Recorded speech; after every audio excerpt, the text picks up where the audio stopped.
In this video, we're going to be making spicy tuna rolls, and we're going to start with just the ingredients. So, of course, you need to cook some rice. This is rice that has to be washed first, and then to cook it in a rice cooker, you should already hopefully know how to cook rice. You're just going to fill it up so that the water line should hit this line on your finger when you put your finger on top of the rice. Doesn't matter what rice cooker, what roll, or what bowl you use, it always works as the measurements for cooking rice. You could even cook it on a pot on a stove if you don't have a rice cooker. Then you're gonna need the seaweed. I like to get these ones, but any will work. You need some mayonnaise, some sriracha. You need some of this. This is called furikake, and it's Japanese, but you can get any you want. And it's usually just a bunch of sesame seeds and bonito and stuff like that in here.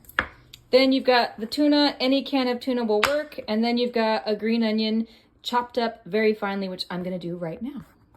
All right, for some of you who've never just cooked rice before, this is how you wash rice. You literally have to put your hand in here and you have to scrunch it around and you get this like milky white looking water, and then you're going to dump the water out and then pour some more water in it and keep rinsing until the water is mostly clear. All right, I have squished it around and washed the rice, and I flattened it out to make sure that the rice, there's no lumpy areas. And then I just take my finger and you stick it in the water, and when the water level hits the first knuckle line, that's when you filled it with water. That's the way I was taught, and so that's the way I'm teaching y'all. All right, I've got a rice cooker. Note to self, the water should be cold when you put it in here, because as it warms up, it actually expands the rice. And then I just hit a button because it knows it's glutinous rice. You want the gluten because that's what makes it sticky. So now if you don't get the gluten, the rice that falls apart like Uncle Ben's, don't get that. You want the gluten rice. I just chopped up the green onions. That one bunch of green onions creates about 1 tablespoon of very finely chopped green onions. You're going to want this in your mix because it helps do away with some of the fishy smell and taste. Next is the mayo. You're going to want about the same amount of green onions as mayo. So about 1 tablespoon of mayonnaise. And so that right there, you can always put more if you like more mayonnaise. Sorry, that was probably really loud for you. All right, next is the sriracha. You're gonna wanna put about half of what you put of the mayonnaise. So I just squared about that much in there. Those are all the ingredients you put in there. It's just green onion, sriracha, mayonnaise, and tuna. That's it. 4 ingredients. Save the furikake for the actual seaweed roll that you're gonna put on the rice. All right, when you mix it all up, it should look like that.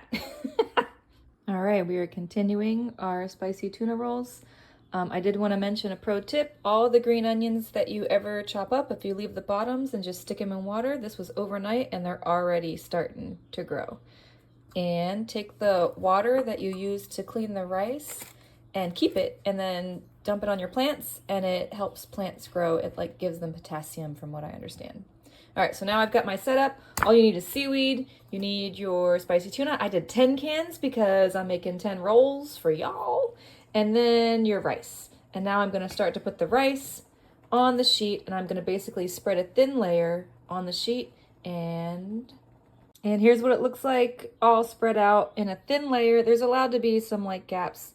And the key is to put a layer of sticky rice right at the top, because that's what glues it shut when you're done. All right, so the next step is now to spread this down. So if you can't find this, you can skip it. This is not an essential step. It does add flavor though.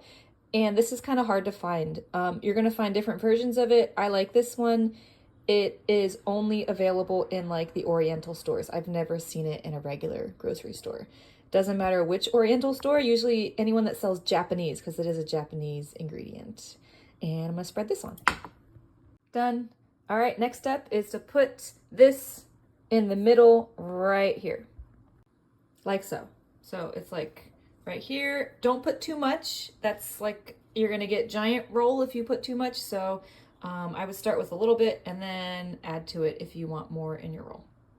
This is rolling it now. All you're gonna do is roll it up.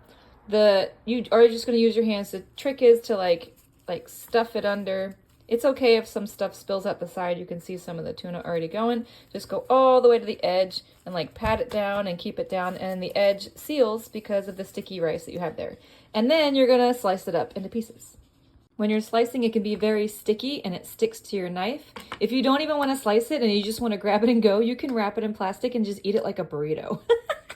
But for easy eating, I am going to slice it up. But every time I slice it, I'm going to take the knife, put it in some water, and then it's easier to slice through if the knife is a little bit wet because of the sticky rice. All right, and we're done. I would leave the ends piece sort of bigger. If you got a bigger piece, don't try and chop this up. It's just going to fall apart, and then you are ready to eat it.